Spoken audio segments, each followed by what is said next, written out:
wabarakatuh. Perkenalkan, nama saya Dinayati, MPM 18160043, Prodi PGSD 6A. Mata kuliah Simulasi Pembelajaran SD, dosen pengampus Ridho Agung Juwantara, MPD. Bab 1. Konsep pembelajaran mikro atau simulasi. Hakikat pembelajaran mikro atau simulasi. Simulasi pembelajaran atau pembelajaran mikro.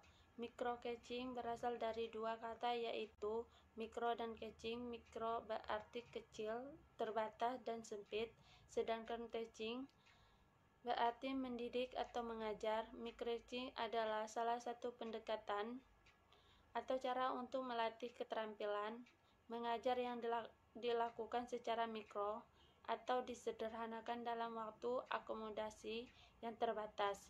Miniatur mengajar menyederhanakan dari segi waktu, materi, jumlah siswa, jenis keterampilan dasar mengajar yang dilatihkan, menggunakan metode dan media pembelajaran, dan unsur-unsur pembelajaran lainnya. Unsur-unsur pokok pembelajaran itu ada 4, yaitu A. Tujuan atau kompetensi, B. Materi yang harus dipelajari siswa, C. Metode dan media, dan D. Evaluasi. Adapun yang dimaksud penyederhanaan dalam pembelajaran mikro tersebut termasuk menyederhanakan keempat aspek pembelajaran tersebut. Jika dalam pembelajaran biasanya yang normal di SD atau MI, misalnya waktu 1 jam pembelajaran beri kasar atau 35 sampai 40 menit. 45 menit jumlah siswa berkelas. Antara 30 sampai 35 orang siswa membahas topik perbuatan baik kepada orang tua, akhlak, menerapkan beberapa jenis keterampilan, mengajar menggunakan multi metode dan media pembelajaran secara serentak. Dapat dibayangkan betapa kompleksnya situasi pembelajaran tersebut. Untuk menghadapi, tentu saja harus sudah memiliki kesiapan, pengetahuan, dan pengalaman praktis dan memandai sehingga dapat melaksanakan pembelajaran yang maksimal. Itu di dalam situasi pembelajaran yang beberapa real teaching dengan mendekatkan micro teaching sebagai sarana berlatih mengajar.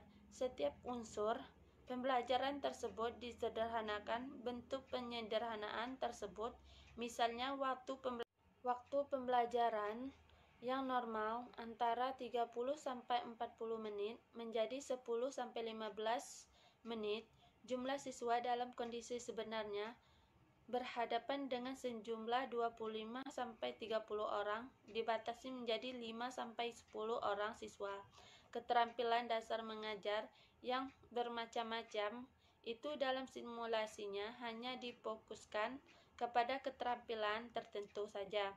Misalnya keterampilan membuka dan menutup pembelajaran, atau memfokuskan pada keterampilan menggunakan metode dan media tertentu saja.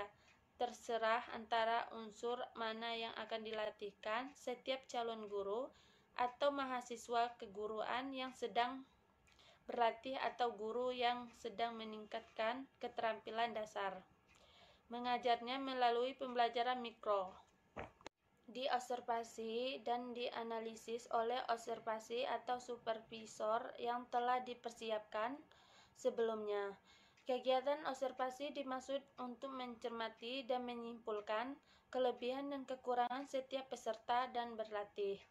Kemudian diadakan forum diskusi umpan balik untuk membahas kelebihan dan kekurangan disertai rekomendasi dan solusi untuk menyempurnakan dalam praktek atau pelatihan berikutnya.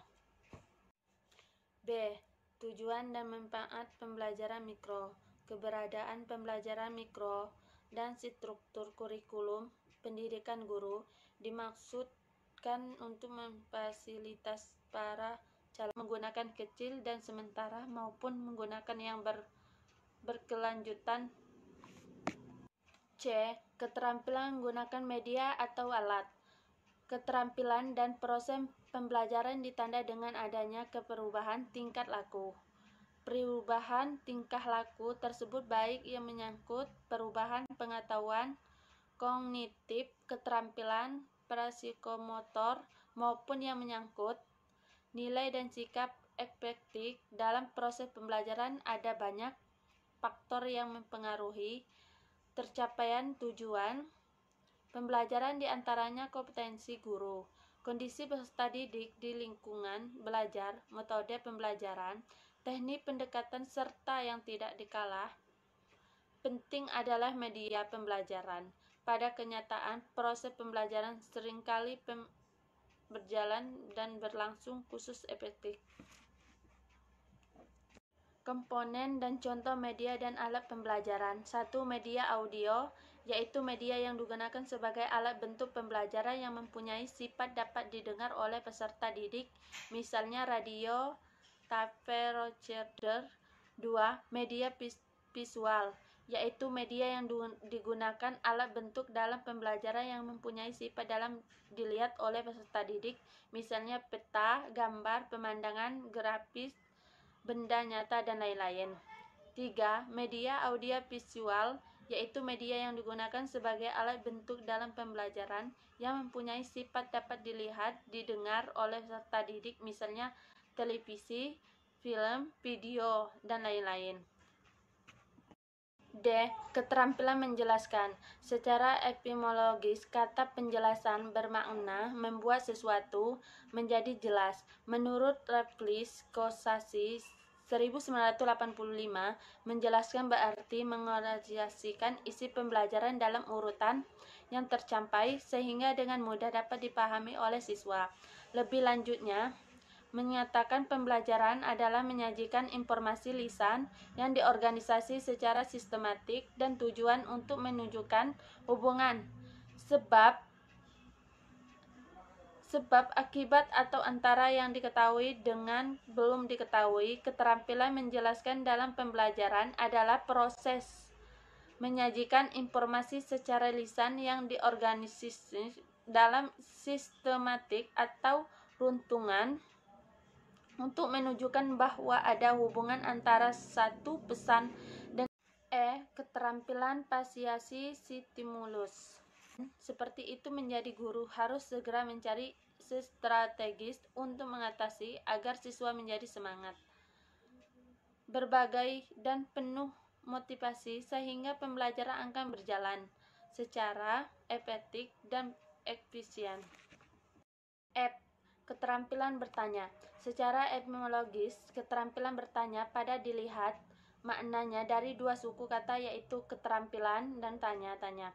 Menurut Kamus Besar Bahasa Indonesia, bertanya berasal dari kata tanya, yang berarti antara lain permintaan, keterangan, sedangkan kata keterampilan memiliki arti cakap dan menyelesaikan tugas atau maupun